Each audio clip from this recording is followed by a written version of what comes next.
You're now locked into Zone 32. Grant Durflinger, Jake Miller, the infamous Drew. Only on NeutralZoneInfractions.com. End Zone Infraction. Ladies and gentlemen, we're back. Welcome to another episode of the Zone 32 podcast. My name is Jake. His name is Drew. His name is Grant. What's up, y'all? Steelers week. Steelers week 2021. Yeah, fuck those cunts. We lambasted them last year, and I think it was Max who's trying to say nice things about Dan Rooney, and I'm just like, yeah, fuck that guy. His dad shouldn't have bought the fucking team. Fuck those cunts. But anyway, we'll get into more of that in a few minutes or however many minutes or so. First things first, Brandon Williams is a man who's not very tall, but is a stout individual. Out the gate. Had a bad day against the Cincinnati Bengals and got pancaked. Was it twice, if I recall? I don't know. I just remember the one where he absolutely just got dog walked. Yeah, I mean, On the Piron touchdown. That was the Piron touchdown. But fast forward to this week against the other orange team in Ohio who does not eat chili spaghetti. Brandon Williams had a much better day, just clogging out the lanes, helping limit Nick Chubb and Kareem Hunt to 40 yards rushing altogether as a team. Yep. Not good for my fantasy team because I had Nick Chubb, and I was like, come on, man, just give me something. Just give me something. As long as we win, as long as the Ravens win, then fuck it. Just get your little dumbass dump-offs that get tackled for negative yardage. Or 1 yard. Give me the cheap points. But that's neither here nor there. Drew, why should Grant apologize about Brandon Williams? Well, I mean, the 40 yards is pretty much why you owe him an apology. You've called him a $14 million paperweight on multiple occasions. I don't know any paperweights that I could put, over center and could hold probably the best running back tandem in the NFL to 40 yards combined. If you want to make fun of Brandon Williams for being a pussy, that's fine. Sitting out all those games with a shoulder injury. Doesn't have Earl Thomas there to get in his face and tell him to actually play in games and earn his paychecks. But when that man's on the field, people can't run. And, it doesn't show up in the box score, isn't getting the tackles, isn't getting, tackles for losses, sacks, but he is drawing two blockers on every play and is making everybody's life easier to blow these guys up in the backfield. So I think we need like a 5-minute apology from Grant and then maybe like a notes app tweet afterwards, directed at Brandon Williams, letting him know that you're sorry for all the slander and that you understand how important he is to our defense. Well, I have called him a $14 million paperweight. He does have issues playing when he's hurt. He did ball out against the Browns. I will give credit when credit is due, so I will apologize for one game only, unless it keeps continuing on. But all in all, he for the amount of salary that he's eating up on the on our roster right now, there needs to be a little bit more. And I understand where a lot of it is hidden behind the game. As a football guru myself, understanding that, sometimes you got to do the dirty work, you don't get the glory for it. But at the end of the day, with what you have around you, you need to make something happen. You're not getting all the double teams. Calais Campbell hogs up a bunch of double teams. They do a lot of pulls and zones to get back to or to get to our linebackers, so they're alleviating a lot of the middle on that. He is a force in the run game, but at the end of the day, sometimes if you're not being consistent, like he used to be an absolute monster. But I think the shoulder issue that he apparently has been having has been a problem. But he shut me up on Sunday against the Browns. He did. I mean, it is a hands down the best tandem in football. I mean, it's two Pro Bowl running backs on one roster, and both of them are in full steam. So, the fact that he completely alleviated that point in the game, he balled the fuck out, and I got to give him his credit for that. I'm going to clip this and send it to him and just say, hey, listen, every time you have a good game, I want you to tweet Grant and just say, hey, fuck you, I had a good game. This is for him. Yeah, I just had to get that out of the way. I'm all about holding people accountable for their bad sports takes. So Brandon Williams is elite defender and needs to be paid his respects. So. Well, to be fair, in defense of Grant, if I'm not mistaken, Brandon Williams has 14 tackles on the season. Yep. $1 million a tackle. Just about. $13 million. Thankfully, Max has not posted any of our old episodes where I was, saying Earl Thomas had a point and Brandon Williams is soft and fuck him and he should get on the field. none of that audio, so I can't get old takes exposed on that. Thankfully, I'm so. 6'1", 235, and I am fully confident that in 11 games, I could get 14 tackles in the trenches. I'm grabbing ankles, I'm tying shoes together, I'm doing something, but I'm getting 14 tackles. So we got to do something there. I mean, keep eating up the blockers. That's fine, and freeing other people up. I get that side of it. But at some point, when you're eating up that much of a salary cap, you got to make more happen than being a one-dimensional player. See, what you're missing here is Brandon Williams is good at eating. I mean, that's why he is the size he is. He's He good at can eating walk up on his salary. hands. He's nimble. Yeah, he's nimble, but he's good at eating stuff. So eat blocks, eat salary, just stop the run, and I'm happy with that. I was expecting multiple 80-yard touchdown runs from Nick Chubb, and didn't see any of those on Sunday. So I'm very happy with that. The tight end did score, even though it wasn't a touchdown because the ball clearly hit the fucking ground. But once again, the tight end does score against Baltimore. Yeah, that really should have been. I'm calling it a 16-3 win. I'm not recognizing that touchdown. It's under protest by me. So That's right. Never happened. Never fucking happened. But either way, I mean, to that point, NFL officiating has been horrific this season.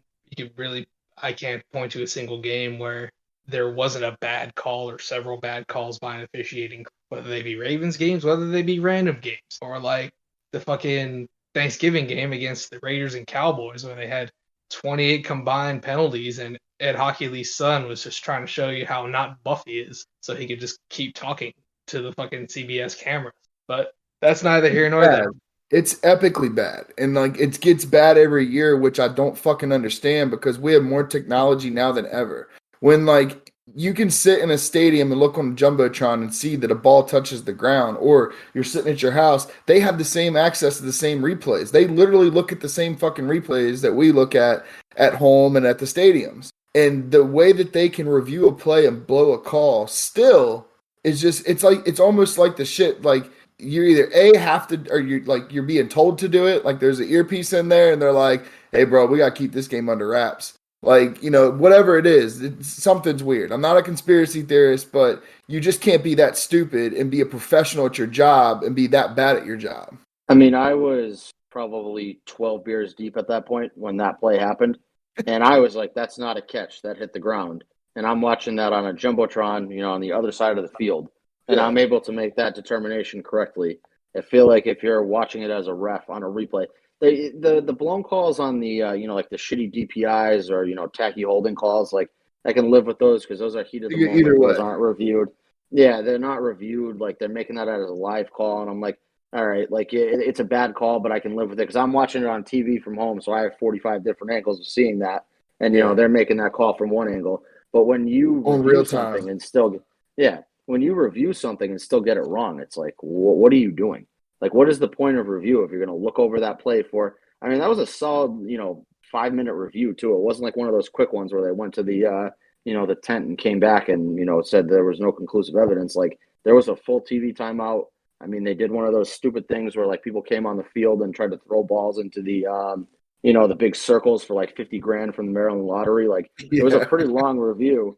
And they still got it wrong. And I'm just like, I don't understand it. Like, what is the point of review if you can't get it right?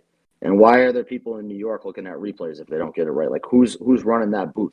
Like, are these some, like, nerds, like, homeless people that they found in Central Park that they're just saying, like, hey, watch this, tell me what you think? Like, I don't know. I feel like you can go to any bar in America and just pull the bar and you'd probably get it right more times than the NFL refs do. 100 times. Every time. 100% of the time. It's shitty because it's like it ruins the game in a sense. And not only are the NFL rules ruining the game, but the bullshit officiating is ruining the game too. Every fan gets mad every game. There's always shit that you can say could have gone either way, but it's going to frustrate you because it happened on a 3rd and 8. You get a first down, they call it back or like whatever. But they're messing up fucking epically. And like some of the rules have too many gray areas. Like, what was it, the Titans game? Was it Westbrook or whatever? When he scored that touchdown, he slipped, fell, got up, reached across, scored the touchdown, didn't get touched. But Vrabel had to throw a red flag for that. So if he would have scored officially and it called a score, they would review it anyways to see. But because he wasn't ruled in, he had to waste a challenge for the same exact thing that would have happened, but it wasn't ruled a touchdown. So, like, there's too much. It just doesn't make fucking sense. And They could have gave him the challenge back easily after looking at one glance on the jumbotron. But there's shit every time, and it's always something. And I don't know, man. I don't think it's gonna get better. I mean, we were talking earlier too, like that. The Ravens Browns game was, it was kind of flowing, like it was going pretty quick. Ball was going back and forth, and then they have that whole Levine fake punt that gets called back because the ref wasn't set, and then you get the too many men on the field, but they actually called a timeout, and then you get another too many men on the field. Like that just totally killed the vibe of that game, totally killed the flow. And now you're talking about, it ended up to be a 16-10 final score. Really should have been 16-3 of just two clusterfuck offensive performances, and that's got to be totally on the official because he places the ball and doesn't get out of the way. So now you're calling back a play, you're killing everybody's momentum there. I mean, the Ravens get that fourth down on that fake punt, and I feel like they go in and put up 7 there, and maybe we're talking about like a 33-0 blowout on the Ravens' behalf. What if that's in a Super Bowl? What if that's in a playoff game? Like right, that's like in a key part of the game, and what somebody's doing. They don't just sit there and say, hey, I'm going to just take my time here. Like, it's called a hurry up offense, like for a reason. And especially when, as a referee, you have to know whenever offense makes a change, you give the defense an opportunity to make a change. Well, if the offense isn't making a change and they got guys scrambling the field, you got to know subconsciously, hey, they're rushing to the line. I got to get this ball down and get out of the way because they're trying to, get them with too many men on the field, offsides, whatever the fuck it is. But it's like, there's just no, you don't have football people as referees. You need football people as referees. In a perfect world, you'd never talk about the refs after a game because they did their job perfectly. Exactly. I mean, in reality, there's going to be some judgment calls that are blown, and that's maybe why you got challenge flags. Maybe you can cover up for a couple of those mistakes. But in general, I feel like the refs try to take over the game too much. And it's, from very early on, they kind of set a tone of, are we going to flag every hold? Or are we going to let things slide this game? And, once you establish that, kind of just get the fuck out of the way and let them play. In the "I'm never wrong" tweets afterwards too, like with the Njoku touchdown, and they were talking like NFL officiating tweet afterwards. We reviewed this and it was inconclusive evidence. No, you were fucking wrong. Every announcer in the booth said you were wrong. The only person that agreed with you was the guy that is on the same payroll as you. Like, come on, man. Like, and Chris Collinsworth. Yeah, they're all. He hates Baltimore. Chris Collinsworth is a massive Baltimore hater. He's too much Scott with those inbred fucks in Kentucky. That's what it is. He's too busy with his, bullshit grading system at PFF to actually, care about football. So he can go fuck himself, to be totally honest. Combine that with children combination. Anyway, I call that a review of the Browns and Ravens game. Let's fast forward. Oh, hold on. We missed sending. We got to send Ben Powers off the roster, kill him, dump him in the Inner Harbor. Get rid of him. Fucking that guy should never suit up in a Ravens uniform again. You can talk about Lamar Jackson threw 4 interceptions. That sucks. Fine. Like, that's not a good performance. He came out and owned up to it on Twitter afterwards. Fuck a Ben Powers. I never want to see number 72 on the Ravens fucking taking another snap at left guard again. That guy fucking sucks. Like, please get him off the fucking roster. In Cleveland time. And like we said earlier, like we talked about before, like, he had 4 interceptions, but he legit threw 1. Like nothing makes me even when it happens on our defense, it's like it just sucks, man. Like a tip drill interception, ball's floating in the air. It's like, man, that's not on the quarterback. Yeah, I mean, bad throws happen. Like their physical mistakes are I don't know if you want to call that a mental mistake, but a bad throw that gets tipped, fine. There was one of them that hit the ground that still got called an interception, fine. Yeah. Like we didn't lose because of it, so I'm not going to sit here and lose sleep over 4 interceptions. I'm not going to pretend like it's okay Lamar threw 4 interceptions, but at the same time, it's not going to ruin my day. Ben Powers and Alejandro Villanueva getting blown off the line every play, so that Lamar is running for his life. Like I saw a video on Twitter of fucking Rashad Bateman runs a post over the middle. There's nobody within 10 yards of him walking a touchdown. In the end zone? In the end zone. Yeah. It was probably from 30 yards out. But Villanueva is getting demolished by Garrett, and so Lamar runs for his life immediately. He doesn't see him. There's another play with Duvernay. It was the same thing. It was Powers got blown off the line, and Lamar doesn't look at Duvernay because he's, the 20-yard downfield option. Instead, he goes for like a little outlet pass.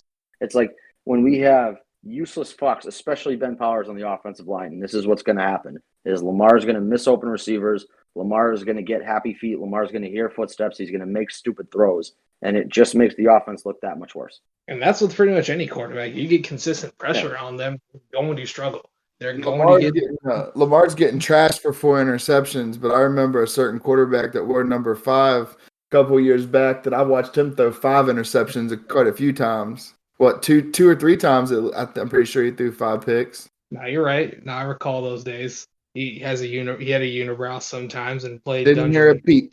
eating McDonald's after getting paid. But nonetheless, I ain't gonna hate on the man for that.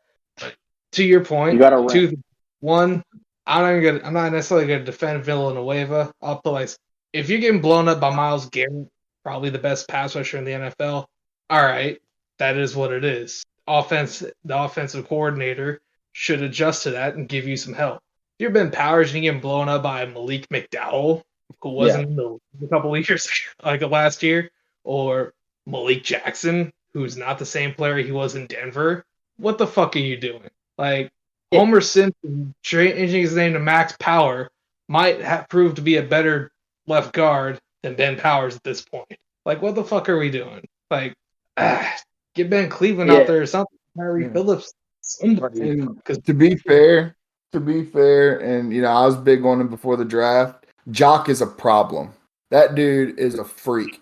He was fucking everywhere. That entire game, he was everywhere. I was like, man, for a rookie to just come in and like they solely drafted him to stop Lamar. He didn't stop Lamar, but I mean, he did a pretty damn good job. So I gotta give credit where credit's due with Jock. He did what Derwin James did in that playoff game in 2018, where he just kind of spied Lamar the whole game and was following him around. And he didn't get any, highlight plays, didn't get any sacks or anything like that. But he was constantly in Lamar's face, and again, making Lamar feel that pressure. And Villanueva, he's kind of on my shit list because, again, I mean, Myles Garrett is very good, but don't get blown off the line every play. Please block my franchise quarterback. I don't want him to die. We need him to win games. And Villanueva, he'll have a solid game, but when he fucks up, he fucks up. He'll completely whiff, or he doesn't just oh man, he fought right by me. He will completely airmail and leave Lamar out to dry. It's because he's 6'8" and 38 years old, and he has no. He's not the same athletic guy that he was before. I feel like he just relies on throwing his size at guys and hoping for the best. And when you're playing, lower tier pass rushers, that works. When you're playing Myles Garrett, that does not work. And you mentioned Derwin James, so I got to throw this out here. But, him and Lamar should be fucking teammates, so we don't have to worry about it. But if there's somebody would take the best player on the board. No Hayden Hurst. And that wasn't DaCosta. That was Ozzie, so we're not going to. He was letting him control the first. I believe it. I don't know. I'm not going to say Hayden Hurst was a great player. Anytime you can draft a 35-year-old rookie, I'm all on board for that. So, and he turned into J.K. Dobbins, so I can't hate the guy. Yeah, he did, but he still could have got J.K. Dobbins, the other second-round pick. Yeah, mistakes either way. Exactly. So let's get to it. It's Steelers week. It's the week where I listened to a band called Murder, Death, Kill, and I listened to a song in particular because fuck those cunts. The Yins is the Yins, and yeah, pretty self-explanatory. Fuck that city and fuck all those cunts that wear that uniform. So, Grant, preview the game for me.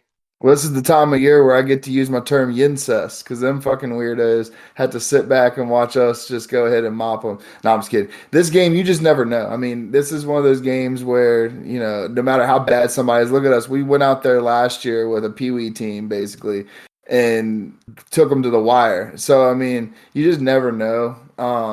Anytime you're in Pittsburgh, there's a team that doesn't have any pass interference calls, and they don't ever get them, and there's a favoritism there in a sense with those striped guys. But it depends who comes out healthy. I mean, if we this whole roster shuffle thing has just been a problem. We have, how many corners did we have that didn't practice? It was the top 4, I think. I think Averett's the only one who practiced. He's on. So, what do we got going out there? What are we going to see? Even though they're kind of beat up too, we still got all the IRs. We talk about every week. But Lamar's got to come back. I could totally see this being a Lamar bounce back game.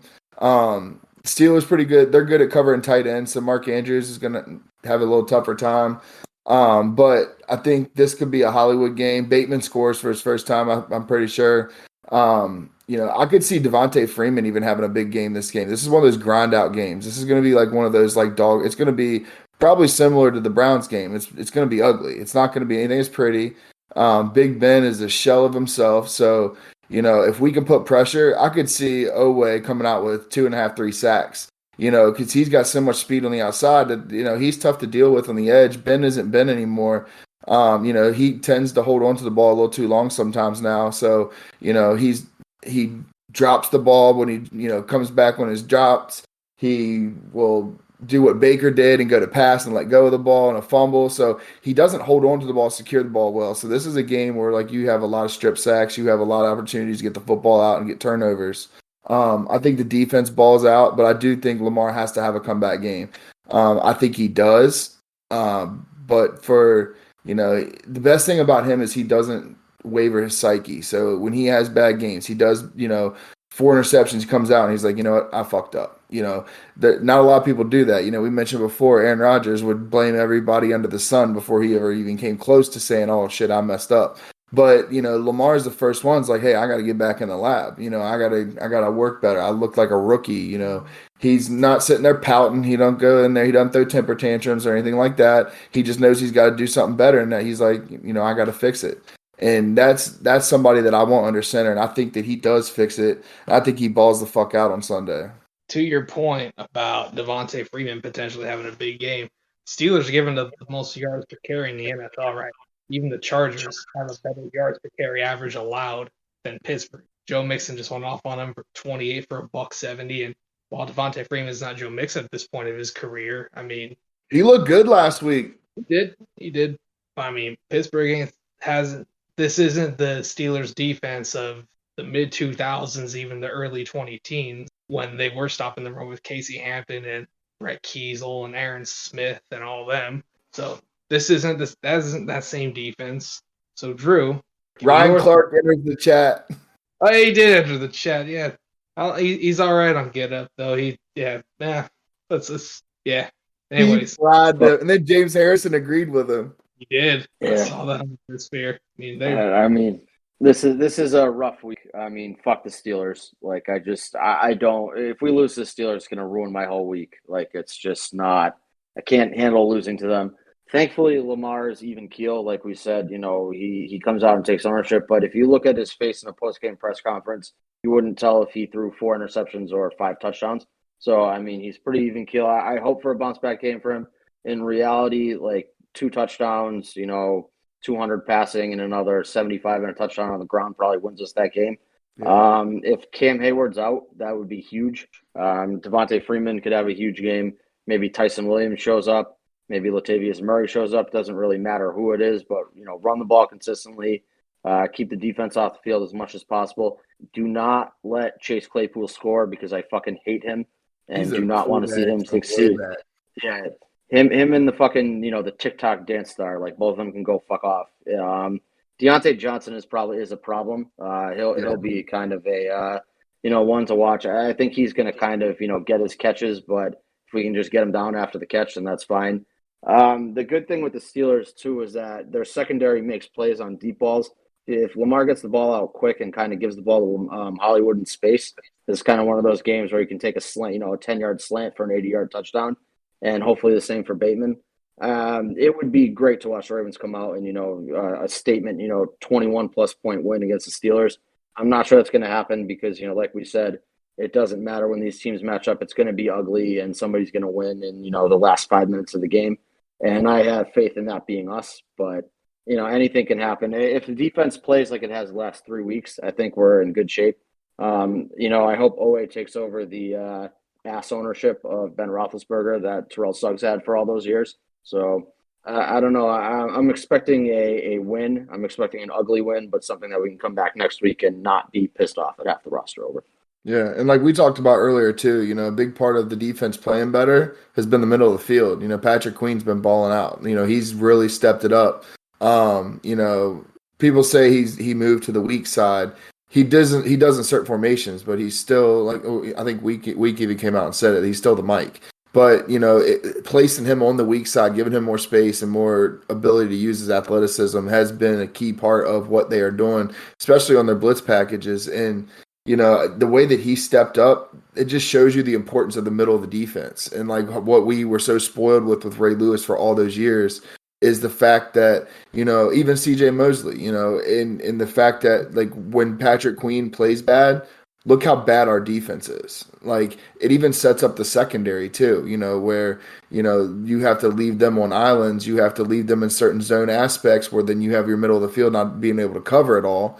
So, I mean, he's really stepped it up. And if he has the opportunity to ball out. Najee Harris does make me a little nervous in the passing game because, screens give us problems sometimes. But all in all, I think that Queen has athleticism to neutralize that.